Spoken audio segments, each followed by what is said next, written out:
코로나는 코로나대로 확산하고 날씨는 날씨대로 춥고 또 눈까지 많이 내려서 참 모든 상황이 결코 쉽지는 않습니다.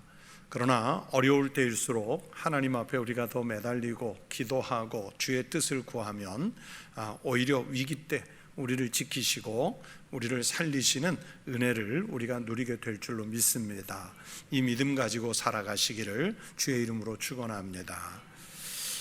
고린도 전서 8장 전체를 읽어드렸는데 이 고린도 전서 8장은 우상에게 바쳐졌던 제물을 음식을 먹어도 되느냐 먹지 말아야 하느냐 하는 이 문제에 대한 답을 주시는 말씀입니다. 아마 우리나라 기독교인들에게도 관심이 아주 많은 영역이고 우리가 어떻게 대응하느냐에 대한 성경적인 답을 들을 수 있는 말씀입니다. 요즘은 조금 덜하거나 아니면 거의 이제 없어졌는데 옛날에는 그런 일이 많았잖아요. 옆집에서 어젯밤에 우리 집 제사 지냈다고 제사 음식 먹어보시라고 이렇게 나눠주는 경우들이 있었어요. 또 우리 집에 새 차를 샀는데 떡을 해서 고사 지냈다고 그리고 나서 이 고사떡을 가져오는 경우도 있고 개업식 했다고 고사 지내고 음식을 나눠 먹었습니다. 또 절에서 예불에 사용했던 그런 음식을 나눌 때도 있었습니다. 심지어 식구 중에 누가 아프면 굿을 하는 집들도 있었는데 굿이 끝나고 나면 그 굿판에 올렸던 재물들 음식을 또 주변에 나눠주는 경우도 있었습니다. 일일이 따지면 다 셀 수 없을 정도로 이런 경우들이 많았어요. 저는 아버님이 건축 현장에서 일을 하셨기 때문에 건물 짓는 중간에 이제 보를 올리는 걸 뭐라 그러죠?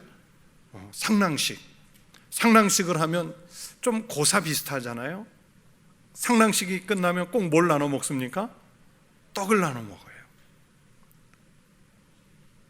아버지가 집으로 그 상랑식 했다고 오늘 떡을 가져오는 경우가 많았어요.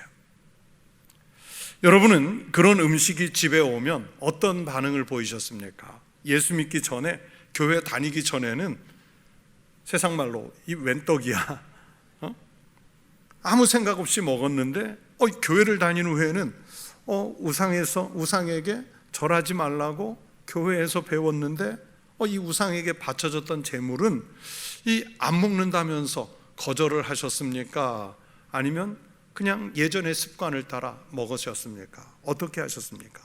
그리고 지금이라면 어떻게 하시겠습니까? 고린도전서 강해를 시작하면서 고린도를 비롯한 고대의 도시국가들에는 신전이 많았다고 말씀을 드렸죠. 여러 번. 로마 제국 내의 도시들에서 제일 유명한 신전이 아데미 신전이고요. 또 그 외에도 지역마다 별도의 자기들이 섬기는 신전을 갖고 있는 경우가 많았습니다. 고린도나 에베소 같은 큰 도시국가들에는 규모가 엄청나게 큰 아데미 신전들이 있었어요. 그 신전 앞에 가면 제사의 형식을 빌어서 몸을 파는 여자 창기도 있고 남자 창기도 있었습니다. 그래서 신전 앞은요 아주 음란했어요. 그리고 제사에 필요한 도구들을 파는 일도 상가가 형성이 돼 있었어요. 사도행전 19장의 말씀을 보시면 바울 일행이 에베소에서 전도를 할 때 아데미 신전을 지키는 이 에베소에 있는 아데미 신전은 세계 10대 불가사의 이런 데 들어갈 정도로 아주 거대한 신전이에요. 지금도 가면 그대로 남아있어요.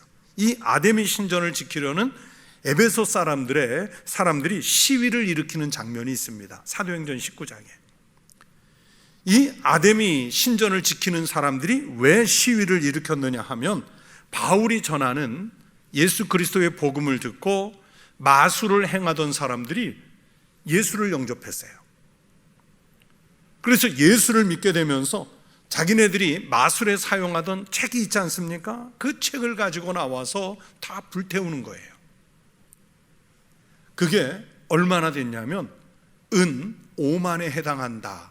사도행전이 그렇게 기록했어요. 그 은 5만은 아마 수천만 수억 원어치 되는 것 같아요. 그리고 그 아데미 신전 앞에서 아데미 신상 모형을 만들어서 파는 사람들이 있었는데, 이 사람들을 성경에서는 뭐라고 부르냐면 은장색이라고 불러요. 데메드리오라는 사람을 비롯해 많은 은장색들이 이 신상 모형을 팔아가지고 큰 돈을 벌었는데, 예수 믿는 사람들이 많아지면서 이제 장사가 안 되니까 그들이 시위를 일으킨 거예요. 그 시위를 주도한 데메드리오라는 사람이 에베소 사람들을 선동할 때 이렇게 말합니다. 그가 이제 그 데메드리오예요. 그 직공들과 그러한 영업을 하는 자들을 모아 이르되, 여러분도 알거니와 우리의 풍족한 생활이 이 생업에 있는데, 우리가 뭐 창기가 됐든 책을 팔든 마술을 하든 또는 신상 모형을 팔든 이런 것들로 큰 돈을 벌었었는데, 에베소에 예수 믿는 사람들이 많아지니까 장사가 안 되는 거예요. 장사가 안 되니까 당연히 화가 났죠. 그래서 시위를 벌였어요.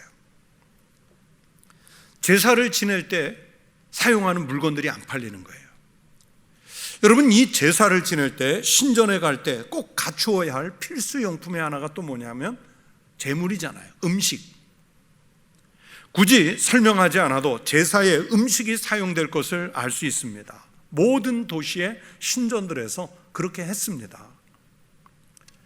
일반 시장에 나오는 고기는요, 거의 대부분이 육류는 신전에 제물로 바쳐졌던 음식이에요. 예전에도 보면 돼지는 뭐 굳이 허가받지 않아도 되는데, 우리나라도 옛날부터 그렇잖아요. 옛날부터 소는 반드시 담당 관청에서 허가를 받고 도축했어요. 지금도 그렇습니다. 성경에서도 하나님 앞에 제사를 지낼 때 그 제사에 쓰이는 소와 양과 염소, 새들의 도축을 제사장이 하거나 제사장의 허락하에서만 했습니다. 여러분, 혹시 할랄 식품이라는 말 들어보셨어요? 할랄 식품이 뭡니까? 그렇죠. 이슬람 사람들이 먹는 음식인데, 이 이슬람을 믿는 사람들은요, 반드시 할랄로 인정된 것만 먹어야 돼요. 이 아랍어로 할랄이라는 말이 허락된 것이라는 뜻이라고 합니다. 이슬람 율법에서 허락된 음식이 할랄이고요, 고기는 반드시 이슬람식 도축 방식으로만 도축한 고기여야 됩니다. 돼지고기는 절대 안 돼요. 이슬람의 목회자를 이맘이라고 그러는데, 그 이맘이나 또는 제사장의 허락하에 도축을 합니다. 만약에 이슬람을 믿는 사람들이요, 할랄이 아닌 일반 음식을 먹으면 저주를 받습니다. 심지어 할랄이 아닌 음식을 먹고 오면 가족들에 의해서 명예살인이라고 해서 맞아 죽을 거나 칼에 잘려 죽을 수도 있어요. 길거리에 내몰려서 사람들에게 돌팔매질을 당해서 죽을 수도 있어요. 지금도 그렇습니다. 그건 명예살인이라고 그래요. 우리 집에 가문의 명예를 지키기 위해서 죽였다, 그러는 거예요. 그 정도로 할랄을 철저하게 지켜서 먹어야 돼요. 유대인들은 뭘 먹냐면 코셔 음식이라는 거, 코셔 푸드라고 하는데, 이 코셔 음식을 먹습니다. 이슬람과 비슷한데 돼지고기는 역시 절대 안 되고, 소나 양고기 같은 경우에는 반드시 피를 제거해야 합니다. 많은 문화학자들이 이슬람의 할랄이라고 하는 것이 코셔 음식을 배운 것으로 그렇게 추측을 합니다. 유대교의 전통 의식에 따라서 도살된 육류만을 먹을 수 있습니다. 우유나 포도주, 그 흔한 포도 주스, 이런 경우도 유대교의 랍비가 감독하는 가운데 생산되는 것만, 생산되거나 만들어진 것만 먹고, 그렇지 않은 것은 안 됩니다. 심지어 이스라엘 내에서 생산된 식재료일지라도 그 식재료를 만드는 또는 사업하는 사람이 11조를 내지 않거나, 그런 농장, 그런 기업에서 생산된 것은 코셔 음식이 안 돼요. 철저하죠. 그렇게 까다롭습니다. 여러분, 우리가 성지순례를 가서 다니다 보면 보통 버스 운전을 하는 사람들이 이제 유대인들인 경우가 많은데, 저들에게 우리가 음식을 권하면 우리가 싸운 도시락 반찬, 한국에서부터 가져온 음식 주면 먹을까요, 안 먹을까요? 절대 안 먹습니다. 권하지 마세요. 근데 꼭 가면 굳이 한국 음식이라고 드셔보시라고. 100이면 100, 1000이면 1000 사람 다 안 먹습니다. 권할 필요도 없고요. 권하지 마세요. 절대 권하지 마세요. 같은 자리에서도 식사를 안 하려고 합니다. 코셔 푸드가 아닌 것은 먹지 않아요. 한 번은 장신대에서 구약을 가르치는 친한 후배 교수님이 유대인 친구를 데리고 저를 찾아온 적이 있어요.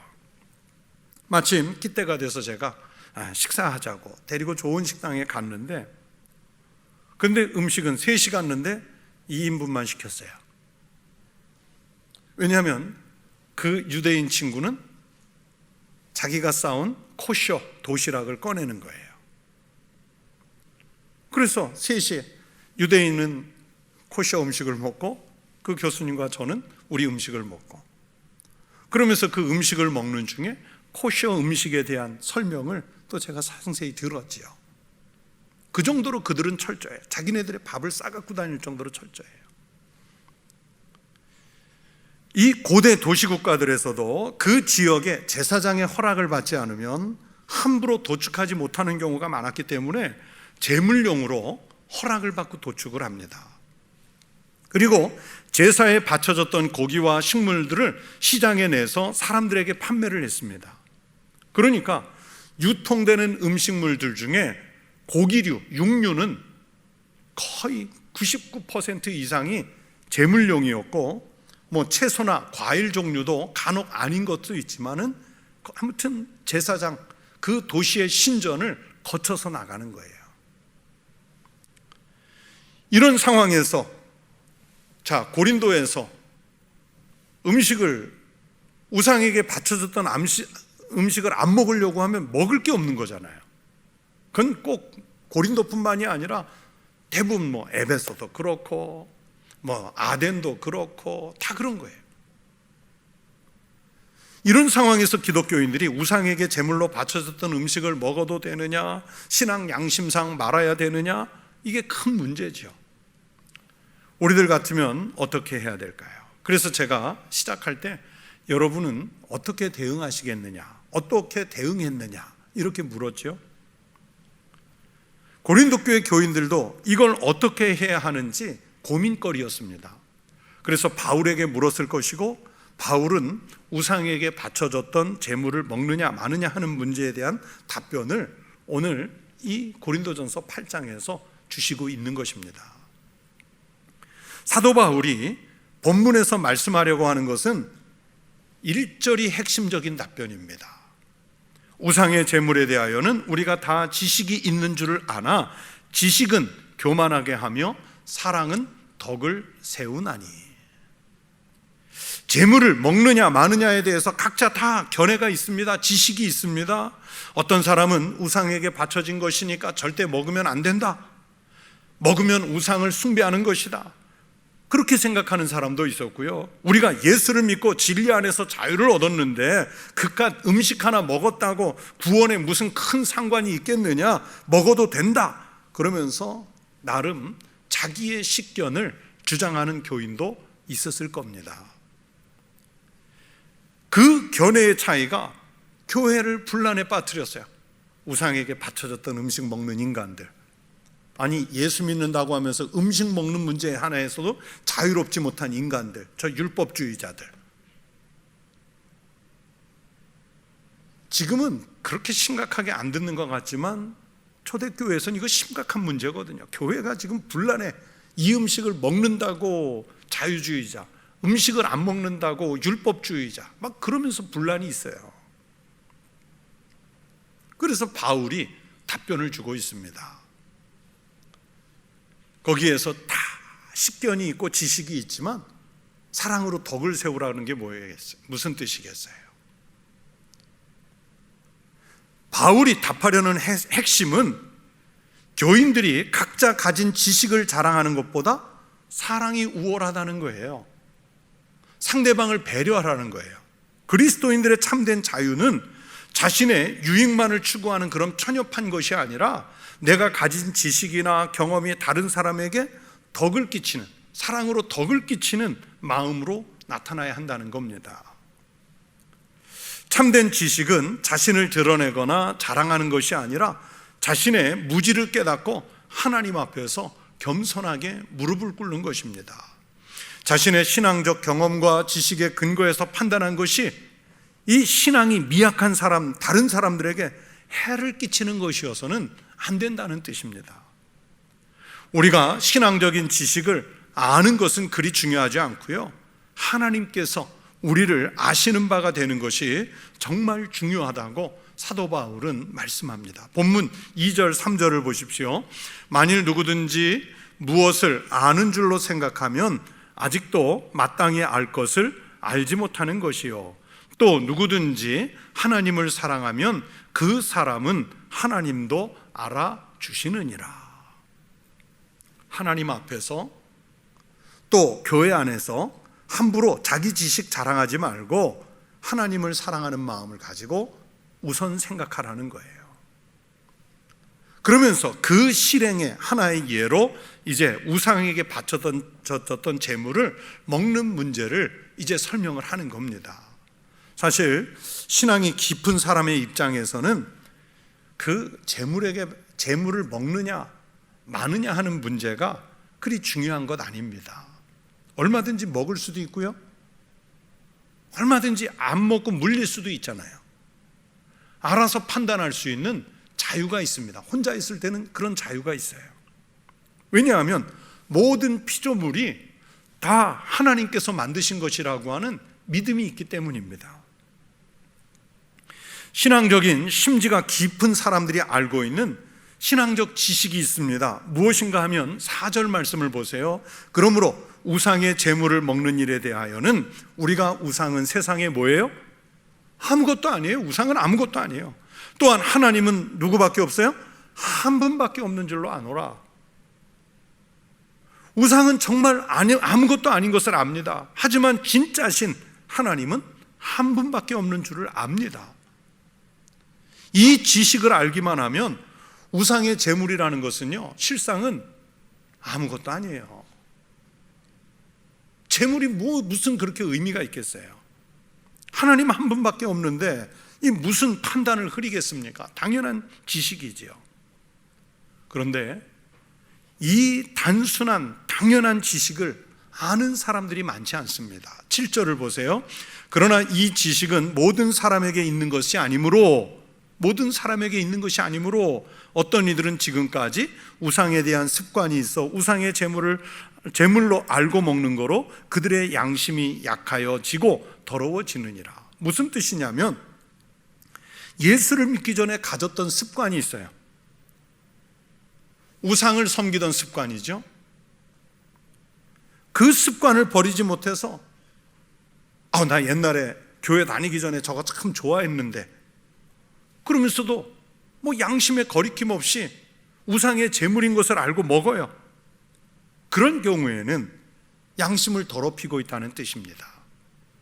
모든 사람에게 있는 것은 아니므로 이 말씀이 문제예요.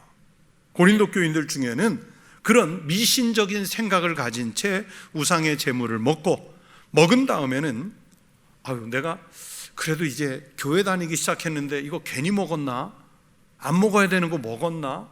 그러면서 먹고 난 다음에 양심의 가책을 받아요. 또 뒤늦게. 그러고서 하나님이 나를 우상 재물 먹었다고 한번 세게 치시면 어떡하지? 그러다가 자기 스스로 상처를 입는 경우가 있다는 거예요. 또 이런 경우도 있어요. 9절을 보십시오. 그런즉 너희의 자유가 믿음이 약한 자들에게 걸려 넘어지게 하는 것이 되지 않도록 조심하라. 내가 신앙에 대해서 잘 안다, 예수님을 믿으면서 내가 진짜 자유를 얻었다, 이런 교만한 마음으로 내가 안다는 것 때문에 너희의 자유가 믿음이 약한 자들에게 걸려 넘어지게 하는 것이라면, 그런 것이 되면 그 자유로운 신앙이 오히려 문제가 된다는 거예요. 내가 조금 알고 있는 그 얄팍한 정말 수준 낮은 신앙 지식 때문에 믿음이 약한 자를 멸망시킬지도 몰라요. 11절에서 사도 바울이 그 우려를 썼지요. 지식이 있는 내 지식으로 그 믿음이 약한 자가 멸망하나니 그는 그리스도께서 위하여 죽으신 형제라. 내가 알고 있는 그 얄팍한 종이장같이 아주 얇은 신앙 지식 때문에 믿음이 약한 형제가 멸망을 당할 경우에는 큰 영적인 문제죠. 그 책임을 어떻게 감당하겠느냐. 그 시험당에서 믿음이 흔들리는 그 형제를 위해서 예수 그리스도께서 죽으셨다는 거예요. 그 영혼 하나 살려내려고 예수 그리스도께서 십자가에서 죽으셨는데 겨우 음식 먹는 문제 하나 때문에 그 형제 시험에 빠뜨려서 신앙이 흔들리고 신앙이 죽게 되면 그 책임 어떻게 하겠느냐. 우리의 이런 그릇된 지식이 하나님의 백성을 시험에 빠뜨리는 결과를 가져오면 안 됩니다. 12절에서 말씀하죠. 이같이 너희가 형제에게 죄를 지어 그 약한 양심을 상하게 하는 것이 곧 누구에게 죄를 짓는 것이니라? 그리스도에게 죄를 짓는 것이니라.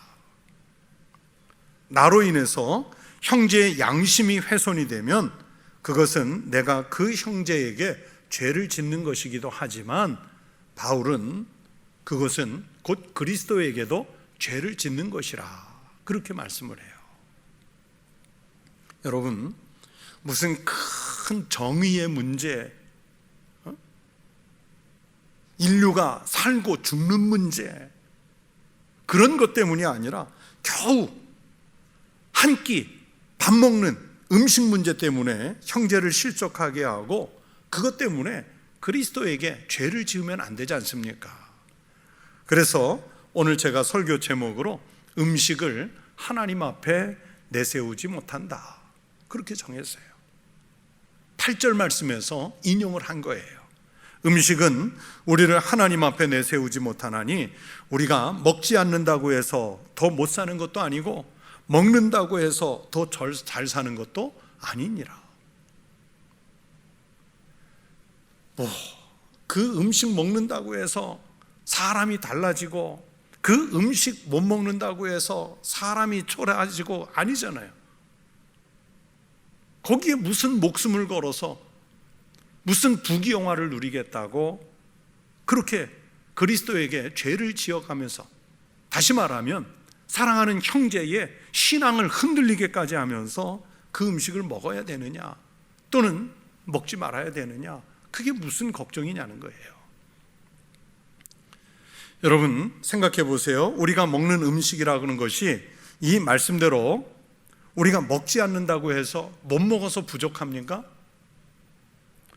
아니면 그거 조금 더 먹었다고 어떤 개그맨이 말하는 것처럼 남들이 부러워하는 음식 한 끼 먹었다고 해서 살림살이가 좀 나아지셨습니까? 아니잖아요. 먹고 안 먹고의 문제가 부족함을 주거나 풍성함을 주는 것 아닙니다. 그래봤자 한 끼 음식일 뿐이에요. 단지 일용할 양식으로 생각하면 무엇이든지 참 감사하고 넉넉한 마음으로 먹으면 되는 거예요. 그런데 그렇게 음식을 먹는 이 사소한 문제 때문에 갈등이 있어서도 안 되고 시험거리가 되어서도 안 된다는 것이 8장의 흐름입니다. 만약 내가 음식을 먹어서 이웃에게 시험을 준다면 바울은 차라리 먹지 말라는 거예요. 13절에서 이렇게 말씀하지요. 그러므로 만일 음식이 내 형제를 실족하게 한다면 나는 영원히 고기를 먹지 아니하여 내 형제를 실족하지 않게 하리라. 바울은 자기가 고기를 먹는 것이 시험거리가 된다면 영원히 고기를 먹지 않을 수도 있다고 그랬어요. 앞에서 말씀드린 대로 고린도에서 유통되는 고기는 거의 100% 제물로 쓰였던 것이죠. 그런데 그것이 아무것도 아니라고 주장하면서 먹었을 때 그로 인해서 어떤 믿음이 약한 사람이 신앙적인 시험을 당하게 된다면 안 된다는 아주 강한 의지의 표현이 바울의 이 말씀입니다. 13절 말씀이에요. 우상에게 바쳐진 제물을 먹느냐 안 먹느냐 하는 문제로 아주 다양한 경우가 생길 수 있습니다. 많이 생길 수 있는데 제가 몇 가지만 정리해 봤어요. 첫째는 믿음이 큰 사람이 먹는 것을 보고 믿음 약한 사람이 저렇게 아무거나 먹어도 되나 보다 그러면서 우상의 제물을 아무 거리낌 없이 먹는 문제가 생길 수 있어요. 그냥 음식을 먹는 문제로 끝나는 것이 아니라 그러면 내가 예전에 교회 다니기 전에 그리스도인 되기 전에 다니던 그 우상을 섬기는 신전에 가도 괜찮은가 보다. 10절의 말씀대로 양심이 담력을 얻어 우상 섬기는 문제를 아예 가볍게 보는 마음을 줄 수도 있어요. 양심이 담력을 얻어. 또 두 번째는 믿음이 좋다면서 왜 하나님이 먹어도 된다고 허락한 재료로 만든 음식을 안 먹지? 그러면서 시험에 드는 사람이 생길 수도 있어요. 세 번째는 믿음이 있는 사람이 기도하면서 정말 감사함으로 먹는 것을 보고 오히려 긍정적인 면에서 보면 신앙적인 배움을 얻는 사람도 있을 수 있어요. 내가 먹어야 되나 말아야 되나 갈등하는데 믿음이 좋은 분이 정말 하나님 앞에 감사하면서 먹는 거 보니까 괜찮은가 보다. 그렇게 또 좋게 생각하는 사람도 있을 수 있어요. 네 번째는 믿음이 있는 사람이 먹는 것을 보고 시험에 들어서 예수 믿는 사람도 별 수 없구나. 그렇다고 내가 교회 뭐하러 다니냐. 예전에 다니던 신전이나 그대로 다니겠다. 그러면서 신앙을 버리는 사람이 생길 수도 있어요. 아주 다양한 경우죠.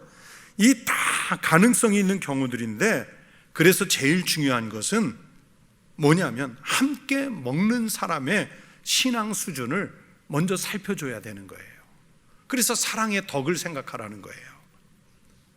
내가 먹는 것 때문에 양심이 약화돼서 우상 섬기는 것을 부끄러워하지 않게 된다면 먹지 말아야죠. 당연히 먹지 말아야죠. 내가 안 먹는 것 때문에 또 시험에 드는 이가 생긴다면 내 신앙 때문에 거절하지 말고 또 그때는 먹어야죠. 내 기준이 아닌 거예요. 내가 먹음으로써 타인에게 신앙적인 영향을 줄지 먹지 않음으로써 신앙적인 영향을 줄지를 사람에 따라 형편에 따라 좀 잘 분별해 보라는 거예요. 어려운 일이지요. 어려운 일이에요. 그래서 차라리 묻고 먹는 것도 괜찮습니다. 우리 이거 먹을 수 있겠냐? 나는 안 먹을랍니다. 그럼 거절하면 돼. 나도 그러면 안 먹겠습니다. 나 먹을 수 있습니다. 그럼 같이 먹읍시다. 우상에게 바치는 제물은 아니지만 저는 사실 전임 목회자가 되기 전에는 보신탕을 먹지 않았었어요. 목사가 되고 나서 보신탕을 먹기 시작했어요. 수십 년 전에 전임 목회자가 되니까 보신탕을 안 먹고는 한국교회에서 목회를 할 수가 없어요.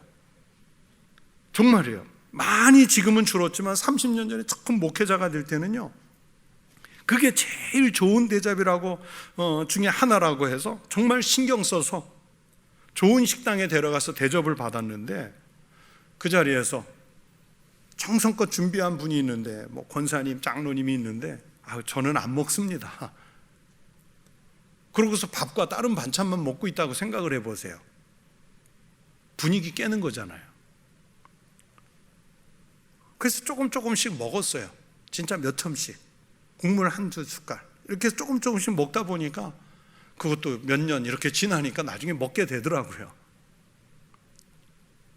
그러나 아마 살면서 제가 보신탕 먹고 싶어서 생각이 나서 가자 하는 경우는 한 번도 없었던 것 같아요. 요즘은 차라리 아예 안 먹는 분위기라 아예 안 먹으니까 편하더라고요. 더구나 집에 강아지를 키우니까 미안해서 못 먹겠어요. 미안해. 그런데 그 와중에도 또 모처럼 한국에 온 선교사님이 계시면 그 선교사님에게 뭐가 제일 먹고 싶었냐고, 한국 음식 뭐 사드릴까요? 그런데 보신탕이 먹고 싶었다고. 그러면 제가 어떻게 하겠어요? 가자고, 잘하는 집이 있다고.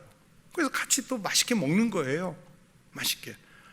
선교사님 그거 말고 된장 먹으러 갑시다. 그러면 그건 누구 기준이에요? 내 기준이잖아요. 만약에 성도나 믿음이 없는 사람이 보고 목사님이 보신탕을 먹네, 그래서 꺼리는 분이 있다면, 주변에 있다면 안 먹으면 되잖아요. 안 먹어도 사는데 아무 지장 없습니다. 그거 한 끼 먹었다고 달라지는 것도 또 없습니다. 그러니까 저에게 맞추는 게 아니라 누구에게 맞춘다는 거예요? 상대에게 맞추는 거예요. 저는 부모님들 앞에서는 제사 음식이나 고사 음식 먹었어요. 식구들이 예수를 믿기 전에는 집에 제사를 지냈기 때문에, 물론 저는 당연히 절을 하지는 않았지만 교회 다니면서 어린 것이 함께 밥도 안 먹는다고, 유난 떤다고 그냥 질책하시기 때문에 먹었어요. 거의 99% 드문 경우지만은 교인들과 함께 할 때는 당연히 안 먹죠. 저에게 기준을 둔 것이 아니라 상대방에게 맞춰보는 거예요. 제가 청년부 지도 목사를 하면서 우리 청년들과 남태평양에 팔라우라고 하는 아주 조그만 섬나라, 한 13일 동안 단기 선교를 간 적이 있어요. 한 일주일여 집회도 하고 전도 활동도 하고 봉사 활동도 하고 막 이랬는데, 그곳 원주민들이 정말 원주민들이에요. 그 원주민 마을에 들어가 집회를 해야 되는데 며칠 했는데, 저에게 정성껏 대접한다고요. 그분들에게는 제일 귀한 요리가 뭐였냐면 과일 박쥐예요. 박쥐. 과일을 먹는 박쥐인데 우리나라 산에 있는 박쥐하고 생긴 게 똑같이 생겼어요. 박쥐가 큽니까 작습니까? 대부분 작잖아요. 근데 조금 과일 박쥐는 우리나라 박쥐보다 좀 크더라고요. 제 주먹만 해요. 한 병아리만 해요. 병아리. 이 워낙 작은 거라 청년들이 한 20명 있었는데 아무도 안 주고 제가 목사하고 지도자니까 저에게만 준 거예요. 여러분, 박쥐 얼굴 가까이에서 보셨어요? 그것 보면 그게 황금이라고 그래도 못 먹어요. 그 모양을 보고 절대 먹고 싶지 않았는데 선교사님이 그러더라고요. 이분들한테는 이게 제일 비싼 요리고 제일 귀한 사람에게만 드리는 선물이라는 거예요. 제가 요즘은 비디오가 아닌데 옛날에 그걸 비디오 테이프로 찍어 놓은 게 있어요. 그래서 원주민들 앞에서 제가 얼마나 열심히 그러면서 맛있는 것처럼 먹었는지 몰라요. 근데 제가 손에 탁 들고서 그 박쥐를 먹기 시작하는 순간 원주민들이 둘러서서 저거 먹나 안 먹나 지켜보자 이러고 있다가 박수를 치는 거예요. 제가 그날 설교한 것보다 박쥐 한 마리 먹은 게 더 큰 영향을 줬어요. 선교지에선 그래요.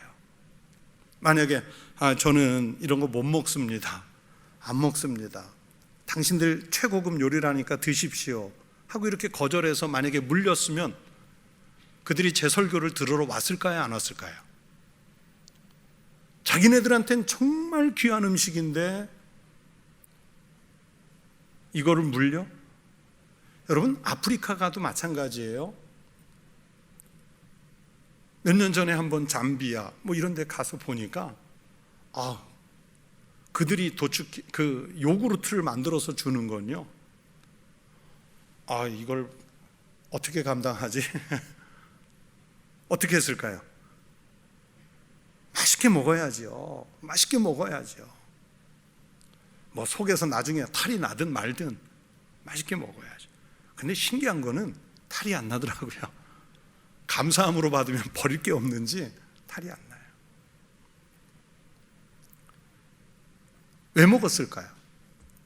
내 식성으로, 내 시각적으로 볼 때는 먹을 수가 없는 건데 저에게 맞춘 게 아니라 그분들에게 맞춰서 먹은 거예요.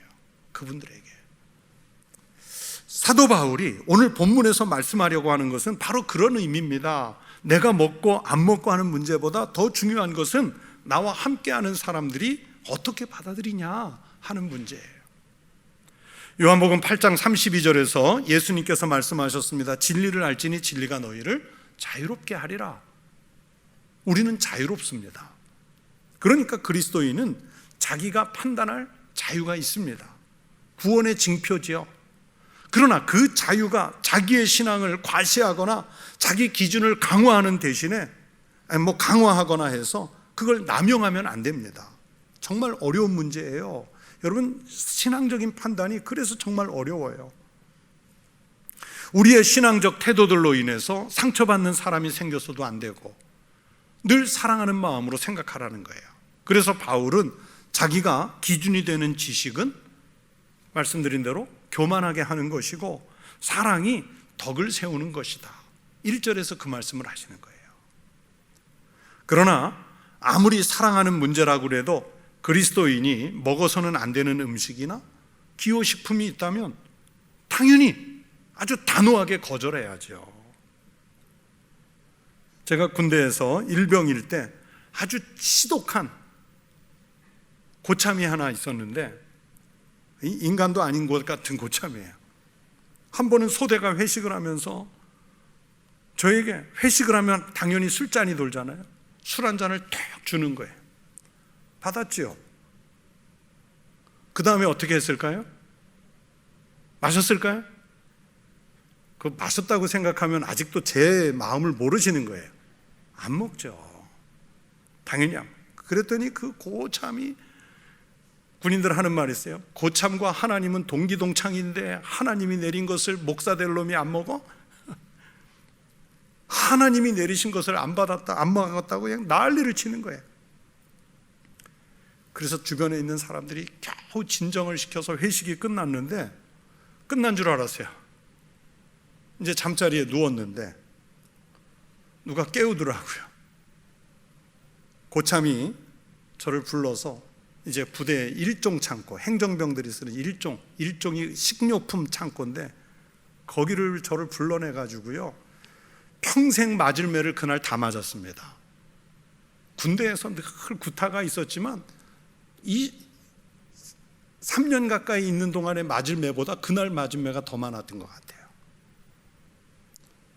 그런데 그날 그 사건 이후로 제대할 때까지 어떤 고참도 저에게 술을 권한 적이 없어요.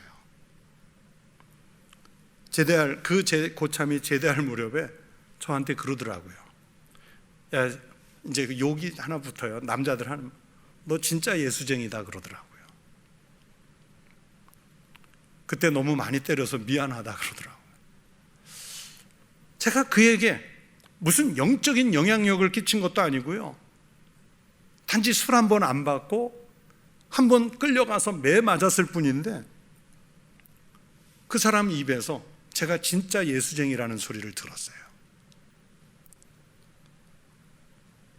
꼭 음식을 먹는 문제만이 아닙니다. 내가 조금 아는 신앙적이거나 성경적인 지식으로 내가 다 안다고 함부로 판단하거나 생각하지 마십시오. 가끔 말씀드리지만 제가 신학교만 20년 넘게 다녔어도요, 여전히 모르는 하나님의 말씀이 너무 많아요. 오히려 공부하고 연구할수록 한계에 닿아서 겸손해집니다. 100세가 넘은 김영석 교수님이 그러셨더라고요. 책에서 내가 100년을 살아보니 내 지식이나 경험으로 산 것이 아니라 하나님 은혜로 살았더라. 100세 넘은 분이 하신 말이에요. 저는 그 말씀 읽을 때, 그 책을 읽을 때 뭐라고 생각했냐면 100세가 넘기 전에는 까불지 말자. 100세가 넘은 분이 하나님 은혜로 살았더라, 그렇게 고백하는 거예요.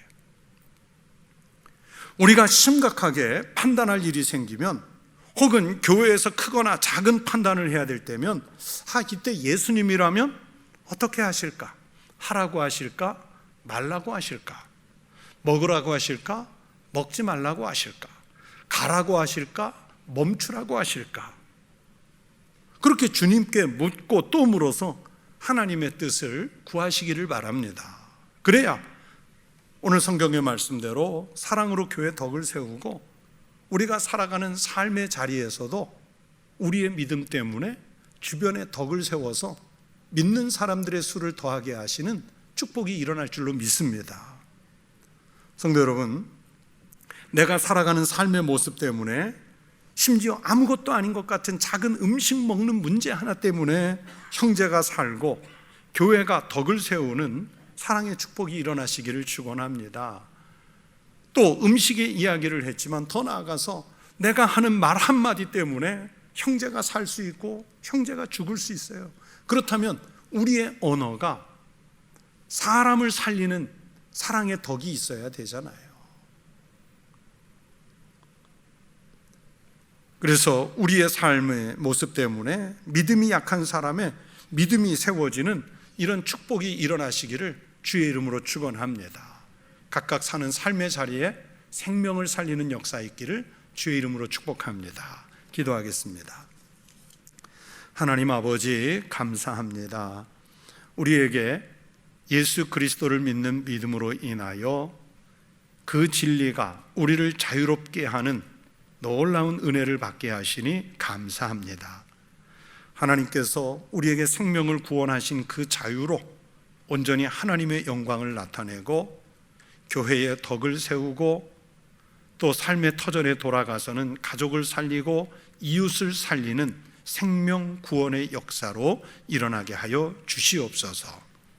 혹여라도 우리의 부족함, 우리의 미진함 때문에 시험에 드는 이가 있는지 늘 살펴보게 하시고, 나의 부족함 때문에, 무지함 때문에 시험에 드는 이들을 하나님께서 보호하여 주셔서 다시 저들의 영혼이 살아나는 역사가 있게 하여 주시옵소서.